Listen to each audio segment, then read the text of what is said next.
Hello friends, welcome to our channel. ఈరోజు వీడియోలో మీకు లక్ష్మీనారాయణ స్వామి గుడిని చూపించబోతున్నాను. ఈ ప్లేస్ పేరు వచ్చేసి లక్ష్మీనారాయణ బెట్ట లేదా నారాయణగిరి బెట్ట అని కూడా పిలుస్తారు. కొండపైకి వెళ్ళడానికి రోడ్ అంత బాగలేదు, సో బైక్స్ అన్ని కిందే పార్క్ చేసి వెళ్తున్నారు చాలా మంది. మేము మాత్రం పైకి వచ్చేసాము ఎలాగోలాగా. ఇక్కడ నుంచి పైకి మెట్లు ఉంటాయండి. ఒక 1.5 కిలోమీటర్స్ మెట్లు ఎక్కి పైకి వెళ్ళాలి.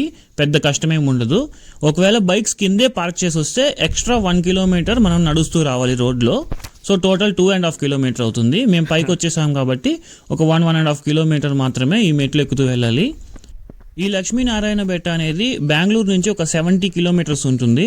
మైసూర్కి వెళ్ళే రోడ్లో రామనగర అనే ప్లేస్ నుంచి డైవర్షన్ తీసుకుంటే ఒక 15 కిలోమీటర్స్ లోపలికి రావాలి.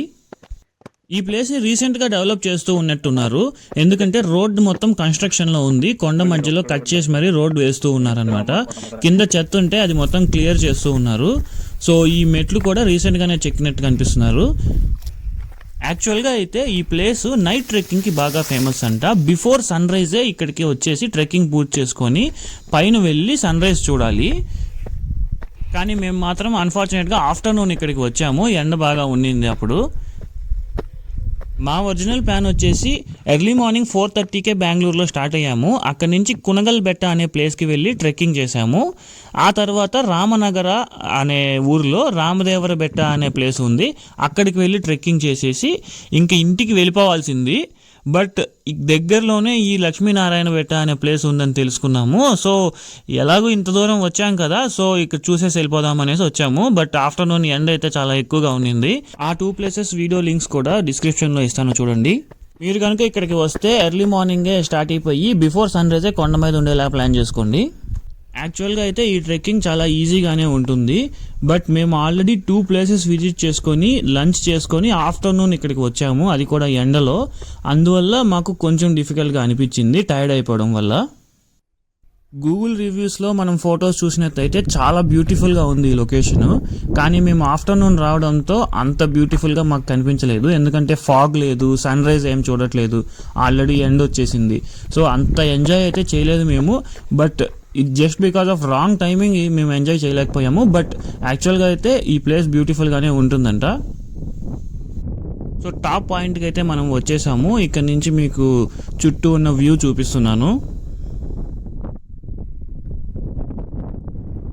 వ్యూ చూసేసి మనం గుడి లోపలికి వెళ్దాము. ఎలాగో టైర్డ్గా ఉన్నాం కదా అనేసి చల్లగాల్లో ఒక 15-20 మినిట్స్ అలా ఈ వ్యూ చూస్తూ కూర్చొని ఆ తర్వాత లోపలికి వెళ్ళాము.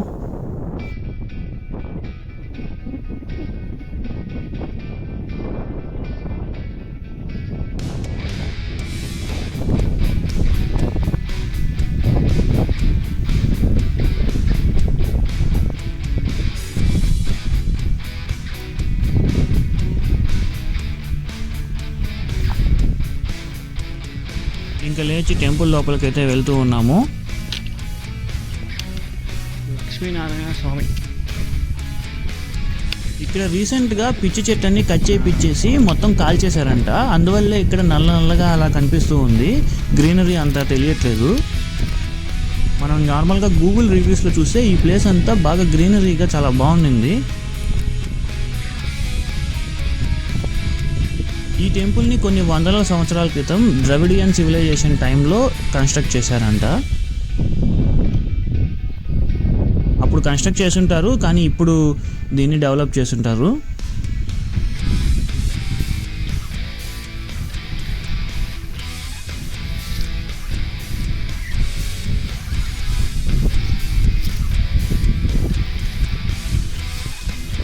ఆఫ్టర్నూన్ కావడంతో గుడి తలుపులు మూసేస్తున్నాయి. బట్ ఆ గ్రిల్స్లో నుంచి మాకు క్లియర్గా కనిపించింది. సో అక్కడి నుంచే నేను కాస్త ఫొటోస్ తీశాను.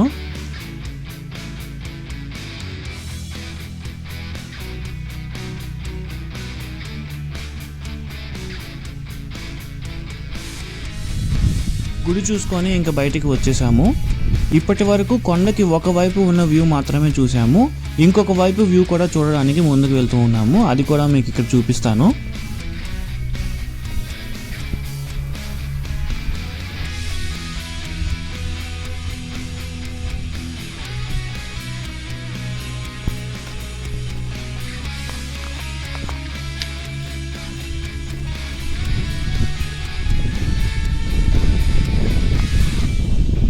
బాగా ఆఫ్టర్నూన్ కాకుండా early morning before sunrise ఇక్కడికి వచ్చేస్తే కొండ చుట్టూ ఫాగ్ ఉండి మబ్బుల మధ్యలోనే మనం నించుకున్నట్టు ఉంటుందంట. మీరు ఎవరైనా ఇక్కడికి వస్తే అలా ప్లాన్ చేసుకోండి.